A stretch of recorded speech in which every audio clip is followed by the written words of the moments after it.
This dish brings together the savory depth of seared steak, fresh broccoli, and a velvety cheese sauce that coats every strand of pasta.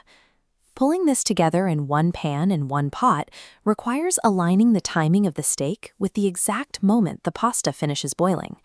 Start with the prep: 1 pound of cubed sirloin, 5 cloves of minced garlic, and 12 ounces of linguine. A deep, caramelized crust on the steak provides the primary flavor, but achieving it requires a high heat that can easily overcook the center. That smoky beef profile has to remain distinct, even after it is tossed in a rich, heavy cream sauce. Managing the balance between the sear and the sauce is what makes the final dish cohesive. Begin by boiling the linguine according to the package directions. Instead of cooking the broccoli separately, drop the 2 cups of florets into the same boiling water during the final 2 to 3 minutes. Boiling the broccoli for any longer breaks down its cellular structure, turning it from a firm, crunchy asset into a mushy liability. Watch for the color. You want to drain the pot the moment the broccoli turns a bright, vibrant green. This precise timing keeps the vegetable crisp, which is necessary to cut through the heavy textures of the cheese and beef later on.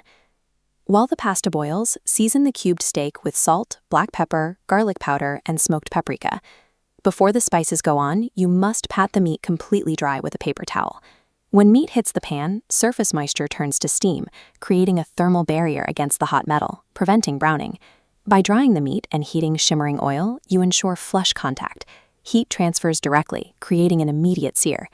Avoid overcrowding the skillet and leave the steak untouched for 2 full minutes to let that crust develop. After 3 to 5 minutes, the steak should have a dark mahogany exterior. Remove the bites immediately so the centers stay tender. Controlling this moisture and heat is how you lock in the savory flavors that ground the entire dish. Use the leftover fat in the skillet to melt 3 tablespoons of butter, then sauté the minced garlic for 1 minute until it becomes fragrant. Whisk in 1 cup of heavy cream and a half cup of whole milk, letting the mixture simmer gently for 3 to 4 minutes. A high-fat dairy sauce complements the smoke and char of the beef. As the cream reduces, it pulls the flavor profile into balance. The broccoli provides the final element, freshness. Its astringency cuts through the cream's fat and the steak's salt. Lower the heat significantly before adding the cheese. If the sauce is boiling, the dairy proteins will clump, making the texture grainy.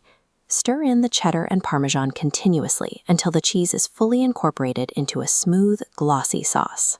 This sauce acts as the link that pulls these contrasting ingredients into a single, unified dish. Reintroduce the linguine, broccoli, and steak bites to the skillet, including any juices that collected on the steak plate. Toss the mixture gently. As you move the pasta, the sauce clings to the starches on the linguine, ensuring every ingredient is fully coated.